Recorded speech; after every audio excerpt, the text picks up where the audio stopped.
Good evening. After a brilliant opening weekend in the Barclays FA Women's Super League, Week 2 had a lot to live up to. Here's what's coming up on the Women's Football Show. The blue sides of both London and Merseyside needed to bounce back from opening round defeats. Having put Everton to the sword, Manchester City were looking for more of the same against Spurs. And there were contrasting refereeing fortunes on match day 1 for Arsenal and Reading. Could the Gunners build on their impressive win over Chelsea? Well, lots to look forward to then, all in the company of the Aston Villa defender Anita Asante, who has decided to stay around in London after her side's visit to West Ham on Saturday. More on that later, as well as big drama in the game between Manchester City and Spurs. But first up, Everton travelled to Kings Meadow to face Chelsea, who last weekend became only the third WSL champions to lose their opening match of the following season. Arsenal are ahead against the champions. And here's Cuthbert, 1-1. He gets a shot away, it's a ripper. And Arsenal are 3-1 up against the champions. But she's a yard offside. Vanilla Harder, 3-2. Well, it's an upset. It's Arsenal 3, Chelsea 2.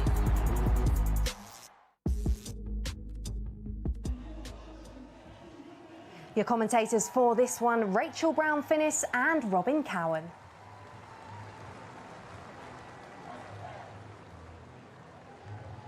And off the back of both defeats, both sides have made 3 changes. Chelsea have brought their big guns back after their defeat to Arsenal. Sam Kerr and Frank Kirby, the most potent partnership in the league last season, start together.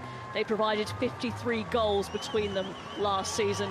Sophie Ingle is also brought into the midfield. Beth England, Melanie Leupolz and Niamh Charles dropped to the bench. 3 changes too for Everton from their defeat to Man City. They stick with the back 3. Nicoline Sorensen is preferred to Reika Savecki. Claire Emsley starts after making a positive impact off the bench last weekend. And there's a full WSL debut for record signing Hannah Bennison. Tony Duggan, who has 11 goals in 13 in the WSL against Chelsea, and Kenza Dali are among the substitutes.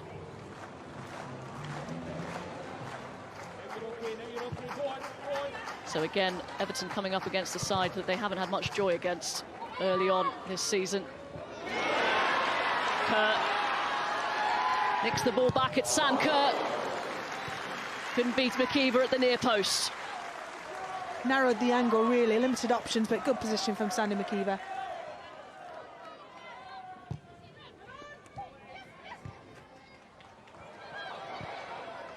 Lovely, intricate play. Here's G. Kirby. Fran Kirby. Oh.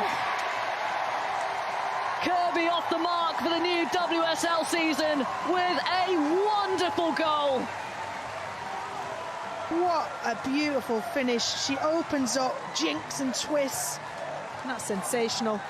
I'm probably on the course of things. Can't say that Chelsea haven't deserved it. 25 goals last season. And she's got her first of, I'm sure, what will be many this campaign. Galley. It's Ingle who got there first. It's Frank Kirby into Sam Kerr. And I think she knew she was about to be clattered by Gabby George. That's a big miss, though, from Sam Kerr. She will have expected to thread that one home.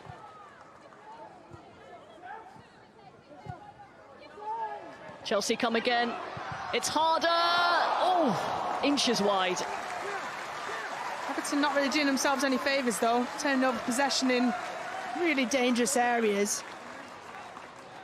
If you're playing out short in tight areas, information's got to be there with clarity from the goalkeeper, from the defenders.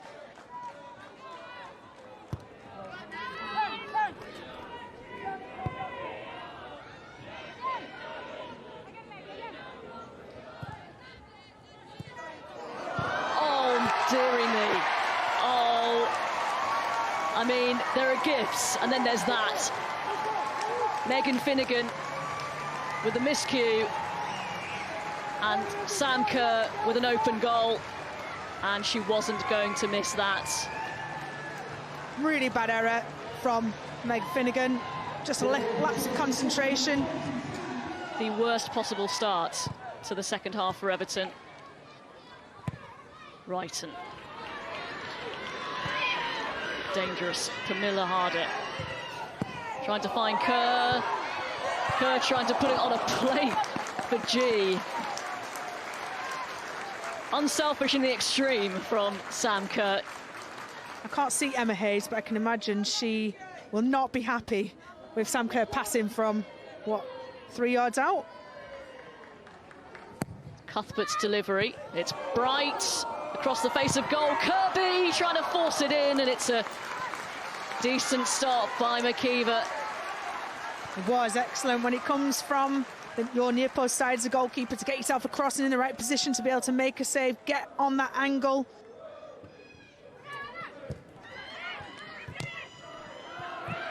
It's a good win by Sam Kerr this time.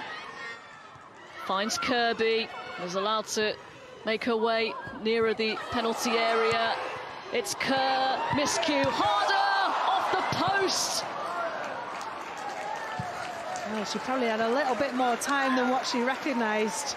Lovely, crisp play. But as Pernilla Harder gets on that ball, she actually has a little bit of space. As she turns and spins at speed, let off for Everton. Game number 251 for Emma Hayes today. 10th season as Chelsea manager.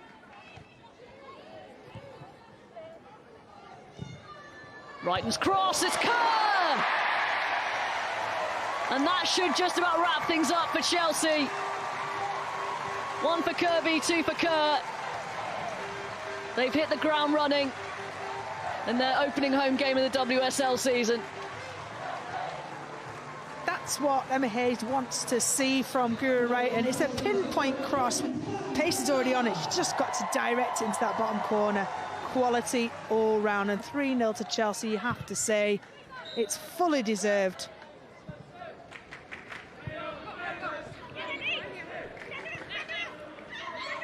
Harder.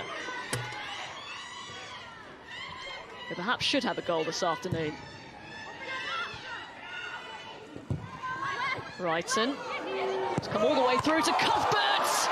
And it's in! Beth England on her first touch. I mean, what a strike from Erin Cuthbert. Absolutely rattles the upright there. I mean, if Beth England feels a little bit hard done by being sidelined from last week's performance and certainly reduced opportunities last season, and this one was gifted to her. Lovely strike from Erin Cuthbert. And for the second game in a row, Everton concede 4.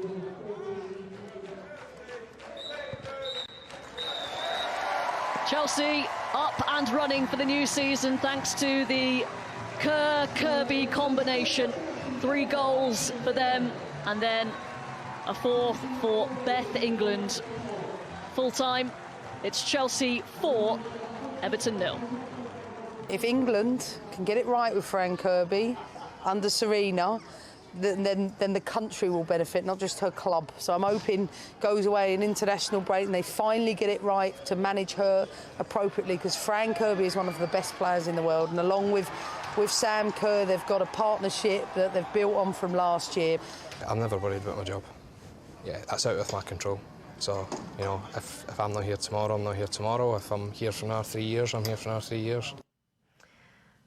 Maybe a few concerns then for Willie Kirk, but from a Chelsea point of view, Anita, that was the perfect response, wasn't it, from the defeat on the opening day at Arsenal? Yeah, absolutely, Emma. Couldn't have asked for more from her players to, you know, hit the ground running, started off with good intensity, but they were very patient in their play. And then, you know, we knew they were going to get a chance to score because they were knocking on the door early on, and they got their rewards. Yeah, I did actually interview Emma post-match because we were at that game, and she actually said, I could ask for more actually because I wanted more goals. And having watched that game, the chances did come from early on, didn't it? It always looked like they were going to get the breakthrough. It was just a surprise they didn't get it sooner. Yeah, I mean, as you can see, you know, they found lots of space in the flank, in the wide areas, and Sam Kerr got an early chance early on. And you saw the interchange of movement and the link-up play between the likes of Kerr, Fran Kirby. you know, Pernilla Harder, and in this instance, you know, a lovely chop from Fran in the other side of the box and bends it into top corner. And we saw all of that, you know, so much of that throughout the match. And it was just a, you know, a joy to watch, really. Yeah, Fran Kirby up and running for the season now. That must be a defender's nightmare, isn't it? Yeah, you know, it's the way that she uses her body and, you know, a low centre of gravity that she just twists you inside and out, and you don't know what direction she's going to go. You know, she can take you on the outside, cut on the inside, but she's also got such good vision. You know, she's able to link up with other players and put balls on the plate for them as well. So, yeah, she's not fun to come up against. Well, it was only 1-0 at half-time, but then the second goal was a bit more of a gift, wasn't it, for Sam Kerr, and then the floodgates opened. Yeah, you know, it's unfortunate. I'm sure, you know, Everton felt like perhaps they still had a chance to stay in the game, gave away a goal in an unfortunate circumstance, which Chelsea are clinical and they will punish you for those mistakes. And again, crosses from wide areas, one of Chelsea's strengths is the deliveries they have in the likes of Guru Wrighton. We saw an earlier one with Pernilla Harder.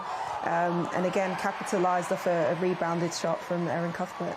You mentioned there Erin Cuthbert. Fran Kirby and Sam Kerr will understandably get the headlines today, 3 goals between them. But how impressed have you been by Erin Cuthbert in both of the opening games? Yeah, I just think Erin offers you so much. You see here, she's aggressive and pressurising the ball and winning balls back for her team. She played wing back. You know, we're used to seeing her just doing making attacking runs, but she was able to recover and win back balls for her team and link up with other players. Had a lovely strike as well, which, you know, was unfortunate to hit the crossbar. But she's dogged in her attitude, you know, to working hard for her team, and you see that throughout the game. What about from an Everton point of view? Because we can wax lyrical about Erin Cuthbert here, but she was given a lot of space. The defending perhaps wasn't so good. Even if Willie Kirk says he isn't worried about his job, how worrying is it for them, the fact that it's a start to the season with back-to-back 4-0 defeats? Yeah, I mean, it's tough for this Everton side, having played 2 of the top sides in the WSL in the opening, you know, part of the season. 2 heavy defeats. I think they lacked a little bit of leadership and game management, I think, at times, and they didn't really get an aggressive press on Chelsea in those wide areas, especially in their defensive half. So you can't afford to give teams like that much space. Well, next up, Manchester City had won all 3 previous WSL clashes with Tottenham, scoring at least 3 times in each of those. And having put 4 past Everton last time out, as we just said, would it be a case of deja vu for Spurs? Here's Lasada off the post and in. Janine Becky, it's 2-0. Shaw, and it's 3. Everton are falling apart here. That is absolutely brilliant from Steph Horton. Commentary comes from Laura Bassett and Nigel Adderley.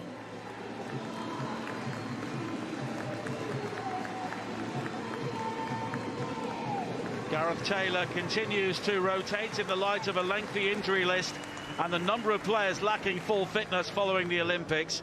The former Spurs defender Alana Kennedy makes her full WSL debut, while Ellen White, Georgia Stanway and Lauren Hemp all come into the side which won 4-0 at Everton.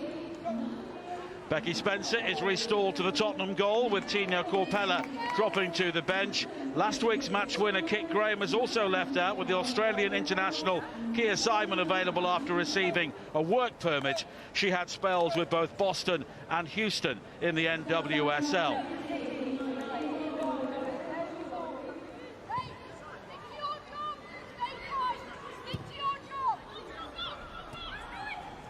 Important, working the ball wide again, and the early cross is sliced behind. Zadorsky was put under pressure by Ellen White, and City have the game's first corner. A really good ball in from Esme Morgan. Greenwood will take the corner. It will be an in-swinger.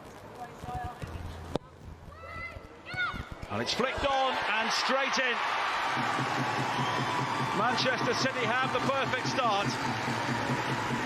And from a Tottenham point of view, the defending there was very poor indeed.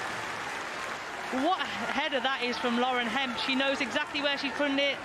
Great contact, good direction, and Becky Spencer in the Spurs net has got no chance.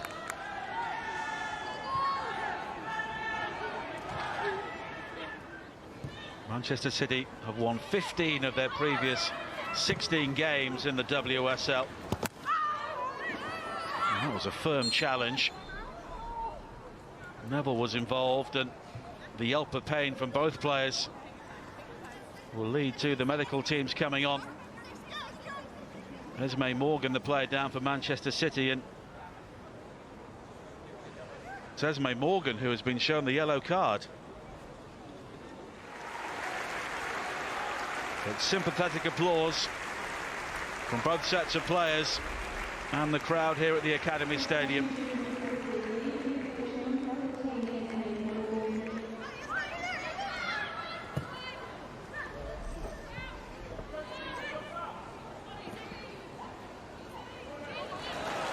Stanway winning it back from Neville. She can break into the penalty area and she hits the post. Well, if you give Manchester City a glimmer of a chance in that sort of area, they usually make you pay, but Spurs got away with that. Rather like the game at Goodison Park last week.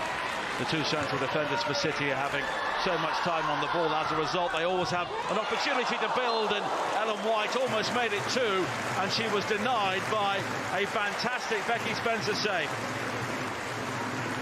When Man City get in down the side, you just feel a real tempo change.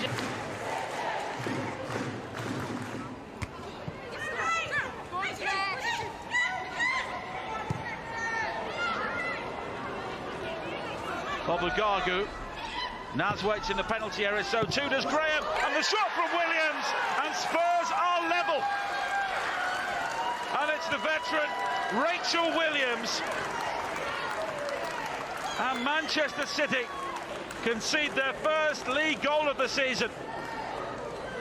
And it's credit to Tottenham, who did not cave in the early stages, and now they have equalised. They've certainly made Man City pay for all those chances that they've missed so far. And now Williams has robbed Kennedy, and she's played it forward towards Naz. Jessica Naz is very quick, but she's unable to supply the finish, and Tottenham almost take the lead. All of a sudden you can feel a mentality shift, can't you? It's a big warning for City.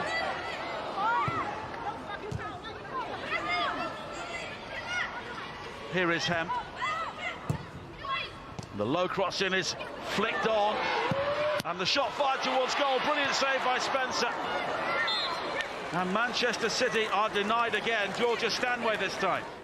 We've seen it time and time again that go top corner, but she decides to use the instep rather than her laces. Can Spurs provide a late twist in the tail here? It's wide to Addison, and the cross in, and it hits the post, and it's deflected in, and the goal has been given. That is remarkable. Good ball in by Addison. Did Rosella Ryan connect with it with her arm? Well, Manchester City will have a long look at that, but Ayan clearly used her hands. It then hit Horton, off the woodwork, off Taib, and Gareth Taylor can't believe it. Man City are obviously a great side, but we were giving them every inch of a match across the course of the pitch. So, you know, we have to go in all those situations thinking we can get something out of it. We're all gutted, to be honest. We weren't ruthless enough. We weren't clinical. We created loads of chances. It just didn't happen for us today. And I think now it's important to stick together, regroup, go away on international, do your thing there, and come back together and really hit the ground running. Obviously, I haven't seen it back, so I've got no idea. But it just looked like a cross. It looked like Ros went to head it, and other than that, you know, we ended up getting a touch on it, which you couldn't really see the final touch either, to be honest. Well, a huge surprise win, I think it's fair to say, for Spurs. But Anita, I think all of the talk after that one is going to be the nature of their winner. Should it have stood? What did you make of this decision? Yeah, my personal opinion was that was a complete handball. And Man City were unfortunate to not get the decision. Obviously, you know, Ayan has made an attempt to jump and, you know, perhaps she's wanted to go with her head, but it has hit her hands. And has led to them getting an advantage in the box and scoring from it. There wasn't too many claims there from the Manchester City players. Is it often just quite hard to see what's going on in those situations? Yeah, I think especially when you're in the box and it's a quick delivery, you know, whipped in like that, and defenders are focusing on their players and trying to mark them, that you might miss it in a situation like that. But this is where you want the officials to step in and, you know, the rules of the game to be implemented. And if you're lucky, you get that decision and it goes right for you. Flashback to a week ago, and Chelsea manager Emma Hayes was calling for VAR and goal line technology to be introduced after this goal for Arsenal against her side was given when it was, as we can see, offside. Yeah. What's your thoughts on the implementation? Do we need to see goal line technology and VAR in the WSL now? Yeah, I think, you know, it's the elite level of the game, and it's these fine margins and these decisions that lead to points on the board or not, and actually can determine the position of your team in that season in the table. And, you know, there's not many games in our league, so when you're fighting to win championships or stay up from relegation, these decisions matter. Yeah, the other decision, of course, coming in Manchester United versus Reading, where goal line technology would have shown the board gone over the line. In terms of Manchester City, though, it's been a bad week for them, hasn't it? Crashing out of the Champions League and then losing today. What do you make of their chances of the season? And for Gareth Taylor, is he under pressure? Yeah, I think Man City will be feeling a little bit of pressure now because, you know, they would have wanted to focus all their attention to the league now and get to a good start and get some results behind them. And, you know, they had a lot of chances today but weren't clinical enough and ruthless in those moments, and allowed Tottenham to stay in the game for, you know, manage the game and stay in it for a long period of time. And Tottenham were fortunate enough to get a decision that went their way today. Yeah, huge 3 points for Tottenham. Now we're going to turn our attention to the other side of North London. And Arsenal went into their match at Reading unbeaten against the Royals in their last 10 meetings. Watching to see if that run would continue was Phil Blacker.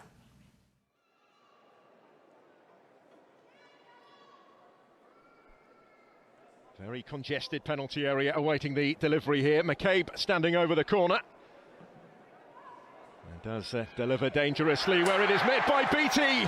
The opening goal for the Gunners. Jennifer Beattie rising highest here to get the definitive touch.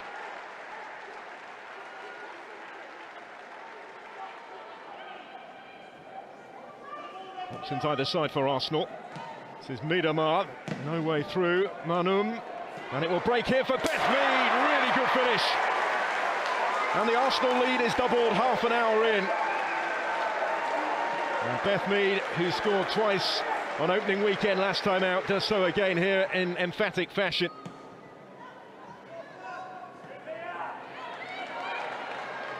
Williamson with the through ball, Mead's in all sorts of space.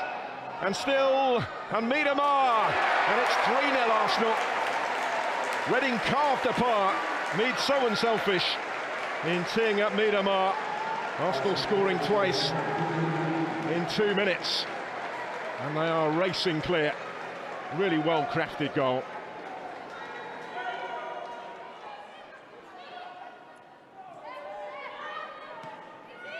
Here's Meads in space. Time to set herself and deliver for Miedemar. Cushioned header across the keeper and in. And it's 4.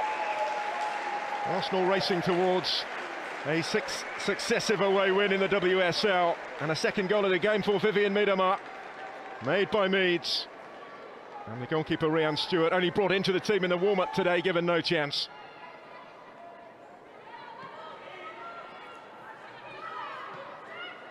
This is Rowe. Deanne Rose clings it under control beautifully, does have options in the middle. A big shout there for the handball, and it comes for Eikeland. Good save, Zinsberger, who got a boot to it to keep Reading out. But they were appealing for the penalty here. Did it hit the hand of Williamson? Not given. I think we are doing a good performance today, well enough to win, but we have things to improve, things to do better. We're at a good place right now. We have a good foundation, and I think the players are at a good place now going away with the national teams. We went out to press them in the first half, and I think for 20 minutes it worked. I think it was just individual moments that, in terms of decisions on when to release, when not to release, that caused us a problem, and I think they're the bits that we they're rectifiable, and that's what I said to the girls. Like, there's nothing. Arsenal didn't carve us open today. There were decisions that the individuals made at that time, and we can work on that stuff and make sure it's better for when we go into Tottenham. Well, Kelly Chambers may not be too concerned about her side's performance, but as for Arsenal, they were brilliant again, weren't they? Particularly, once again, Vivianne Miedema and Beth Mead. Well, you know, Miedema reaching 100 goals in the week. You know, she's on fantastic form, and they have a lot of confidence starting the season positively with a win. And I think today they showed that again. You know, that confidence and that ruthlessness in front of goal, and the link up between the likes of Miedema and Beth Mead is frightening at the moment. Yeah, what a title race we've got on our hands already. Now, Arsenal face Manchester City at home in 2 weeks' time. We cannot wait for that one. Right now, though, it is time to round up the other 3 WSL ties over the weekend, which includes Anita's trip to East London. But we start with Leicester's first ever match at the King Power Stadium. They were up against Manchester United. Newly promoted Leicester were hoping to respond to their opening weekend defeat to Aston Villa. But it was the visitors, Man United, who took a deserved lead in the 36th minute. Ella Toon's thunderous strike, leaving Kirsty Lavelle helpless between the sticks. Defender Maria Thorosdotter made it 2-0 minutes after the restart, latching onto a clearance off the line from Molly Pike. Abby McManus got one back against her former club on the 61st minute, finding space at the back post to head in from the corner. The United keeper Mary Earps thought she'd kept the ball out, but eventually the goal was given. A weak clearance from Ashley Plumtree fell kindly to Honor Badger, whose shot was blocked by Sophie Howard. When the ball returned to Badger, her right foot strike crashed against the woodwork. United hit the post again later in the half after Jackie Grannin's strike was brilliantly blocked by Leicester's Abby McManus. A slip from Plumtree then allowed Kirsty Hansen to cut the ball back to Toon, whose shot rebounded kindly to substitute Martha Thomas, and United's 2-goal lead was restored. Their advantage was almost increased by Kirsty Hansen, if not for an excellent goal line clearance by Plumtree to keep the score at 3-1. That's now 2 wins from 2 for United. Birmingham hadn't won any of their last 4 WSL clashes with Brighton, and the signs didn't look good after 2 minutes when the host failed to deal with the first corner of the game, Victoria Williams pouncing for an easy finish. When Sarah Ewan's strike was pushed back into play by Megan Walsh, an accidental back pass from Danny Kirkdyke presented Birmingham with the chance to level the score, but some excellent closing down from Brighton maintained their narrow advantage. A deep ball in from Maya Leticia just before the break saw Harriet Scott tumble into the back of Eileen Whelan, and a penalty was duly awarded. Inessa Cagman calmly stepped up and extended the visitors' advantage. Danielle Carter found space down the left not long after the restart, and with the Birmingham defenders backing off, was able to cut into the box, making it 3-0 to Brighton.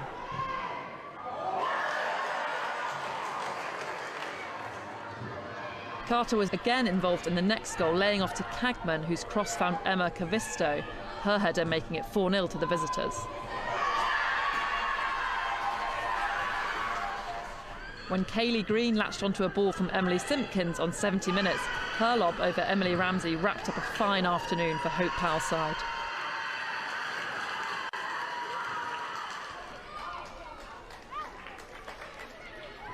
West Ham failed to win a single league game at home last season, but the host started much brighter against Aston Villa. Claudia Walker's through ball caused problems, which Villa didn't deal with, and Lisa Evans' cutback was calmly finished by Adriana Leon, her first WSL goal in over a year. The longer the game went on, the more threatening the visitors began to look. Substitute Ramona Petzelberger's left-footed strike coming back off the post, before new signing Emily Gielnik thrashed the rebound wide. Villa's pressure finally told in stoppage time. The West Ham defence failed to deal with Sarah Mailing's initial cross and Mads Pacheco's effort from range. Petzelberger then directed her effort goalwards, and for the second week in a row, Remy Allen found herself in the right place at the right time.